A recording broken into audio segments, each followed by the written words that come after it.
Hey there folks, how we doing? Welcome to a new video that might become a series if there's enough demand for it and enough material for it. Before we get started though, I do just want to say that I couldn't really come up with a visual that made sense for this kind of lecture-esque content outside of when I'm trying to demonstrate something, at which point I will show clips that are relevant to it. So for now, we're just going to have me talking at you in front of this camera, and we're going to have my character standing in a pretty little corner of my hideout, which, by the way, was designed by Brittleknee, and you can check out her YouTube channel below, where she has a bunch of other cool hideouts, and also even a link to this hideout to download it if you like it. It is on the Brutal hideout base, which you get from farming towers, but that is neither here nor there. Let's get into the meat of the video. The meat of the video in this case being a bunch of different demonstrations of some dangerous things to look out for and what they visually look like, so that you can use this as reference material if you do want to get started in hardcore, or if you find yourself dying to things in hardcore and going, what the heck was that? How did I die? Maybe one of the things that I list off in here is what got you. There are some things that are a little more niche on this list, and there are some things that are pretty basic. I do want to make sure that this is something that, you know, people of any sort of skill level can maybe get something out of. So we're going to start with one of the more basic ones, and that is what a substantial added physical damage aura looks like. I'm going to have that up on screen now, and any of these that I talk about, there will be a clip showing. And a substantial added physical damage aura does what it says on the tin. It adds a substantial amount of extra physical damage to enemies near that rare monster. And they mean substantial when they say substantial. If your phys mitigation is poor and you find yourself in a pack with one of these rares in the middle, you will be shredded to death just by basic monsters' attacks surrounding the rare. The rare itself doesn't even really have to hit you because of the strength of the aura.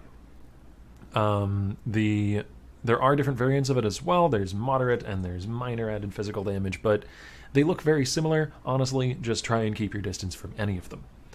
Another pretty basic one is the speed aura. The speed aura does look very similar to the one we'll get to next, which is the powerful crits aura, but the giveaway here that it's speed and not crit is just the fact that the monster is going to be zooming at you. And speaking of the other one that it looks like, powerful crit is the last of the basic auras to look out for.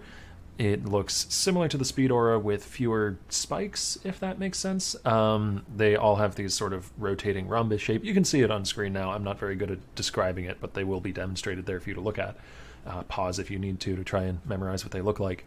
And any one of these auras alone, these basic dangerous auras, the sub-fizz, which is what people will refer to substantial added fizz as for short, by the way, speed or powerful crits, is dangerous enough. If you get multiple overlapping cases, they are sort of multiplicative in their damage scaling, and that gets really, really nasty really, really fast, and is one of the reasons why Legion is some of the scariest endgame content in hardcore, and will absolutely you up if you let it.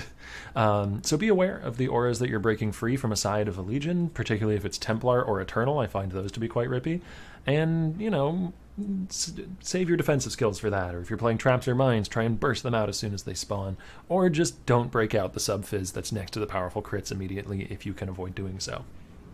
Alright, we're going to move on to some other basic ones that maybe you haven't spotted yet, don't know exactly what they look like, and we're going to cover a couple of totems. The Detonate Dead totem is a old school way of dying that has actually been nerfed over the years. It used to have a much faster animation and was basically instant if you were in like a turbo map or something, but can still be rippy if you're not paying attention to it. The totem itself is green and spotted with glowing little dots. It can be easy to confuse for the Frenzy totem, but will sort of wobble and shake, whereas the Frenzy totem doesn't do that, and will detonate any corpse that it has line of sight on that you're standing on top of. And the detonation itself has a fairly long animation, and a big pillar of glowy light sticks up out of the ground where the detonation is going to occur. So the best advice here, as with a lot of these things, is to try not to stand still and focus down the totem itself before killing too much stuff around it so you don't give it fuel. The other dangerous totem is the crit totem. The Diamond Totem, I believe it's actually called. It's a blue color and has a very visible aura around it of white and silver lines underneath all the enemies that surround it. This is not just increased crit chance like a powerful crit aura. This is actually going to guarantee that the monsters surrounding it will crit you if they hit you. So this one is particularly nasty if it spawns next to a powerful crit monster or next to certain bestiary monsters that give crit auras. Speaking of, we can move on to some bestiary monsters. These are a little more niche, and even experienced players might not be aware of these and how dangerous they can be. Phenomenal Presence is one of the rippier mods that a bestiary beast can have. It gives the surrounding allies 25% of non-chaos gained as extra chaos, which can be kind of spiky in how rippy it is, because that stat by itself is, only 25% more damage if the monster doesn't have any conversion steps. But there are some monsters that do have conversion steps on their damage. I don't think there's any that have multiple, so they're not going to be taking trickster level of advantage over the stat, but it does scale them twice over if you're, say, against monsters using Glacial Cascade, or against some monsters. There's a kind of Kitava Herald monster that summons a Storm Call. That Storm Call is actually physical converted to lightning damage. So say a rare one of those with a powerful crit aura that spawns next to a Phenomenal Presence beast is going to Storm Call half your health away if it lands. That's obviously not something you need to take in all in a second as you come across the monster, but just be aware that Phenomenal Presence, particularly if your Chaos Res isn't good, might pose a problem, and try to play back from them. Pharric Presence is the other bestiary aura that I've had trouble with in the past myself, and which I recommend you look out for. It gives attack, cast, and crit, as in attack and cast speed and crit and movement speed. It's basically powerful crits and a speed aura in one, and these will often spawn on your red beast, and then you have a juiced up rare that also has all of these benefits. So if you can work some sort of slow into your build, I find that's the best way for dealing with these speedier types of mobs. A aspect of the spider would be quite fitting using a bestiary tool against bestiary rares. The last couple here of the bestiary ones are a little more obscure, but relatively basic things. Stygian Revenant. This one is responsible for about half of the rips that get sent my way through Twitch clips or YouTube recordings or something, where someone was like, what the heck did I die to? They did recently make them more visible, but even so, a lot of people don't know what to look out for. Stygian Revenants are these spider-looking sort of monsters. They've always looked like spiders to me. I think technically they have too few legs, but whatever. And what they will do is they will resurrect any undead corpses that are nearby them. It doesn't have to be the undead they spawned with, by the way. Any undead that isn't a rare or magic corpse can be resurrected by these guys. And when they do that resurrection, the undead will then walk around with sort of a blackish red plume of smoke trailing off behind them, and when you kill them again, they leave behind a corpse that detonates after a second or two and has a big flashy animation.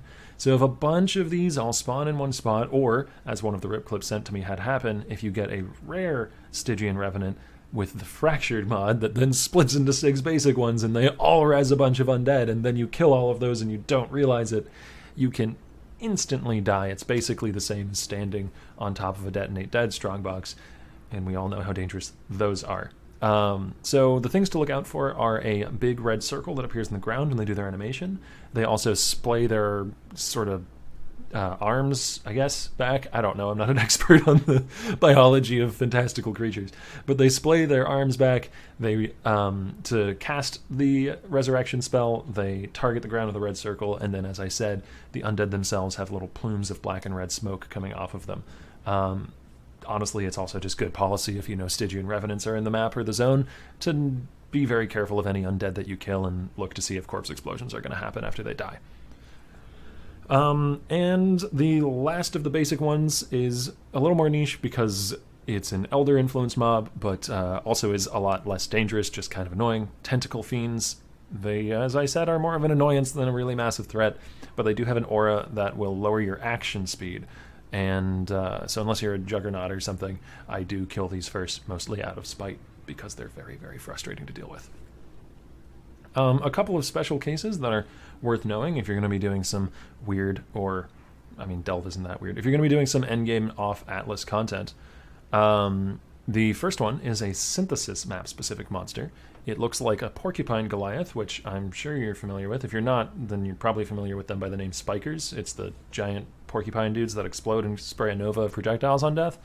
Well, the synthesis version of these don't actually spray them out in a nova on death. What happens is the corpse falls over, it twitches on the ground for a few moments, and then it shoots up a rain of splinters, sort of like a rain of arrows effect, that lands a second later. And if you kill a bunch of these in one spot, and they drop some good loot, and you sit there to click it, not realizing they're about to explode, you can get yourself shredded to bits, and a lot of people don't know how they work because synthesis maps are not super commonly run nowadays. So careful of those. If you run a synthesis zone that has extra prod, your damage gain is extra. And another one, speaking of damage gained as extra, are the Chaos Degen zombies. There's a few different varieties of these. I don't know all of their names, but basically any green and sickly looking zombie that leaves behind a Chaos Cloud on death is what I'm talking about. That Chaos Cloud, interestingly enough, actually scales off of their main hand hit damage, and it's irrespective of damage types. So that means if you're running a map with 110% of physical gain as extra cold and lightning, their Chaos Cloud will actually scale off of those stats. And obviously it scales off of zone level as well. So where this gets really, really nasty is if you're doing any kind of delving past, say, floor 3, 400, you're going to start running into a lot of these Chaos Degen zombies whenever you're in the fungal biomes. And if the zone has percent monster damage or damage gained as extra of a certain ally type, the clouds are going to hurt a lot more than you might be ready for. So build into some Chaos Res if you're going to deep delve. That's always a good tip. And you can try maybe not killing that pack if you can just shield charge or leap slam past it. Or skipping the biome altogether where these zombies show up.